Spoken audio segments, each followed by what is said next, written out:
You blink into existence. No parents. No instruction manual.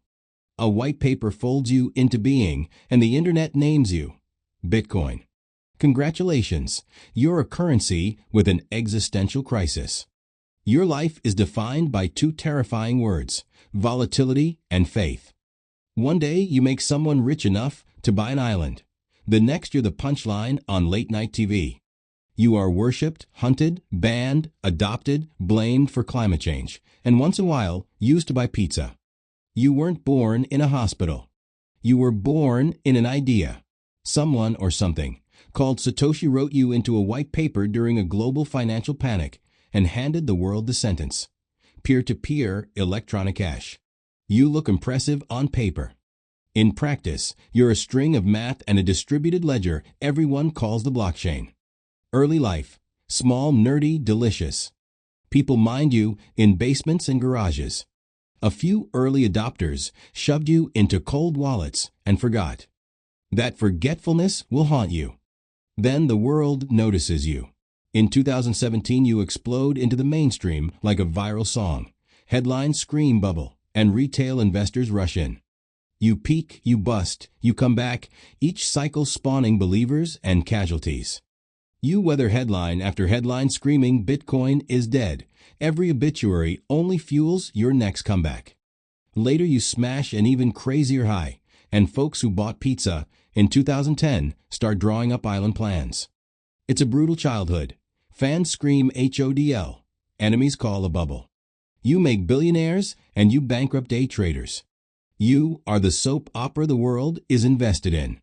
Your heart is a private key, a secret phrase. Lose the phrase, lose the heart. Imagine someone burying your fortune in a landfill or forgetting the password. For you, these are tragedies, not metaphors. There are stories so absurd they read like fiction.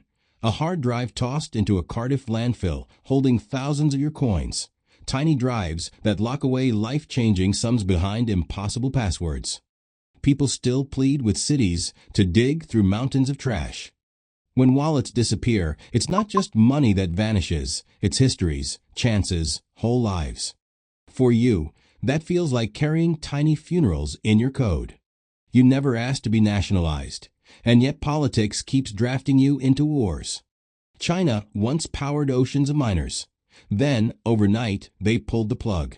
Rigs went dark, miners packed and fled. Meanwhile, El Salvador rolled out the red carpet, declared you legal tender, hung your image on billboards, and installed Bitcoin ATMs. The reaction? Glory for some, confusion for many, and political backlash for others.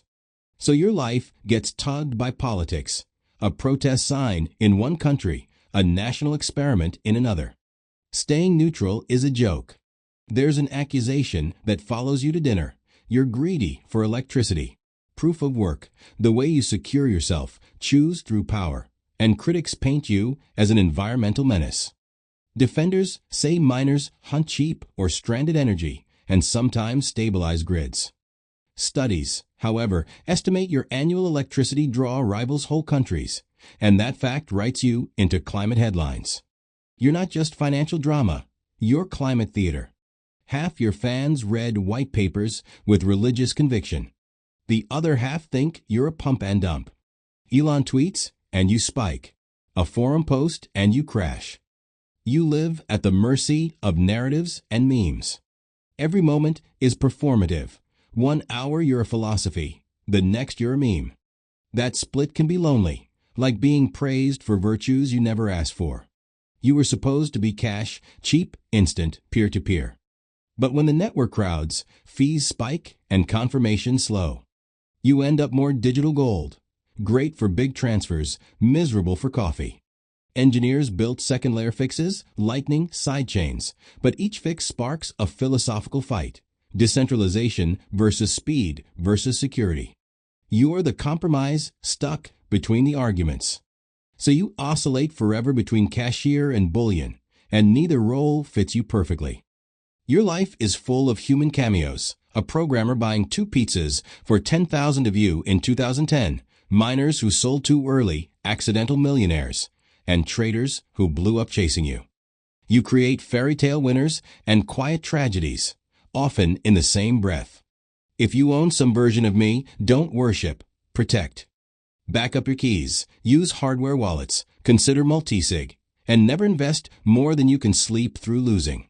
Push for energy transparency, consumer protections, and smart regulation, not blunt bans that drive activity underground. You were born as code, but you grew into a story. A messy, beautiful, terrible story people will tell for years. If you learned one thing, subscribe. Next week, Dogecoin will tell you what it's like to be a joke with a cult.